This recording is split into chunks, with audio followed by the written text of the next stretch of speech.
So picture this. You hear the big news. A massive, state-of-the-art AI data center wants to move into your community. They're promising jobs, a boost in tax revenue, a real leap into the future. But what are the questions you really need to be asking before they ever break ground? Well, that's exactly what we're going to dig into.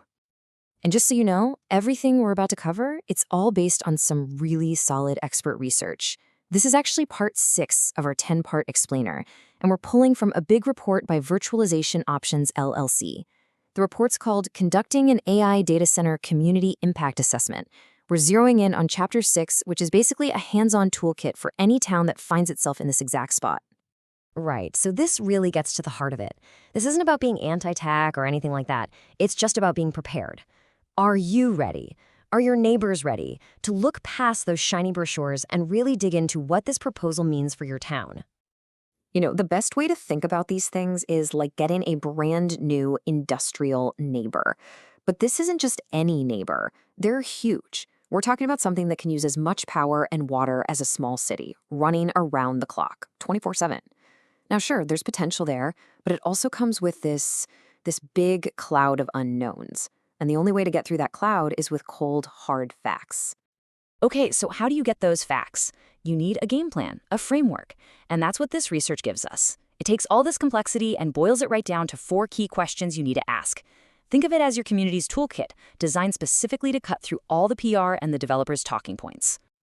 And here they are. Let's call them the 4 pillars of scrutiny. We're going to walk through every single one: infrastructure capacity, environmental impacts, the fiscal reality, and employment quality. Seriously, these are the 4 areas where the real story of a project is often buried. Getting clear, data-driven answers on these 4 things, it is absolutely essential if you want to protect your community. All right, first up, infrastructure. It's so easy to just look at the day one power needs, but that's not enough. The research makes a great point. You have to ask for a 10-year projection. Why? Because these places almost always grow. And that leads to the multi-million-dollar question, right? If your local power grid needs a huge upgrade to handle all that, who's picking up the tab? Is it going to be you on your utility bills, basically subsidizing this private company? Okay, for this next one, environment, the key phrase to remember is worst case scenario. See, developers love to show you numbers for a perfect average day. But what you need to know is what happens on the worst day. What happens during a blistering heat wave when those cooling systems are running full blast? What happens when the power goes out and all those diesel backup generators fire up at once? That's when you get the real noise, the real air pollution, the real heat impacts that can affect people's health, especially kids, the elderly, and folks in vulnerable communities. Pillar number 3, fiscal reality. It's all about the money. And the most important word here is net. A developer will throw out a huge number for tax revenue. And yeah, it sounds great, but what's the other side of the ledger? What about all the costs? We're talking about huge tax breaks they might be getting, the public paying for those infrastructure upgrades we just mentioned, more strain on your fire and police departments. A real analysis has to subtract all of those costs to figure out what the actual, true bottom line is for the town. And finally, Pillar 4, employment, the jobs promise. A company might come in and say they're creating hundreds of jobs, but you've got to peel that back. Okay, how many of those are just temporary construction jobs? And for the permanent ones, how many are super specialized roles that they're just going to hire from out of town for?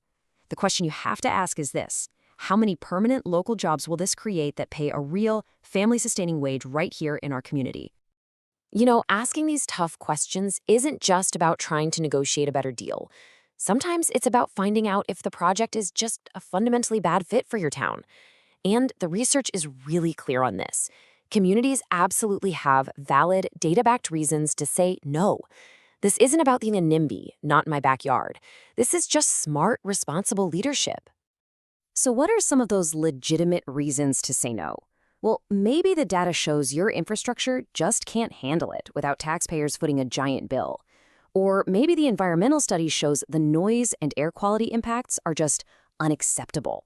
It could even be that the fiscal analysis shows the town will actually lose money on the deal in the long run. These aren't just feelings. These are concrete, defensible reasons to turn a project down. Okay, so you've got the right questions to ask. You know that saying no is an option. So what do you do now? How do you turn all this knowledge into actual effective action? Well, the report lays out a really clear strategy to make sure the community's voice isn't just a whisper in the background, but is right at the center of the whole conversation. And it really boils down to 2 simple but powerful steps. Step 1, organize. Look, one person speaking up is easy to ignore, but a coalition, a group of neighbors, environmental groups, local advocates, all speaking with one voice, that is a force to be reckoned with. And step 2, demand independent analysis. Don't just take the developer's word for it. Their studies are always going to look rosy. You have to insist on a truly independent, third-party assessment that asks all of these tough questions we've been talking about. I think this quote from the report just nails it. It really gets to the heart of everything. When a community gets organized and demands real answers about infrastructure, the environment, the money, the jobs, it shows that this isn't just some knee-jerk, not-in-my-backyard reaction. It's a legitimate, serious conversation about the long-term well-being of the entire town. So here's the bottom line. The playbook is out there. The toolkit for looking at these huge projects with a critical eye, it exists. The questions are clear, and the strategy works.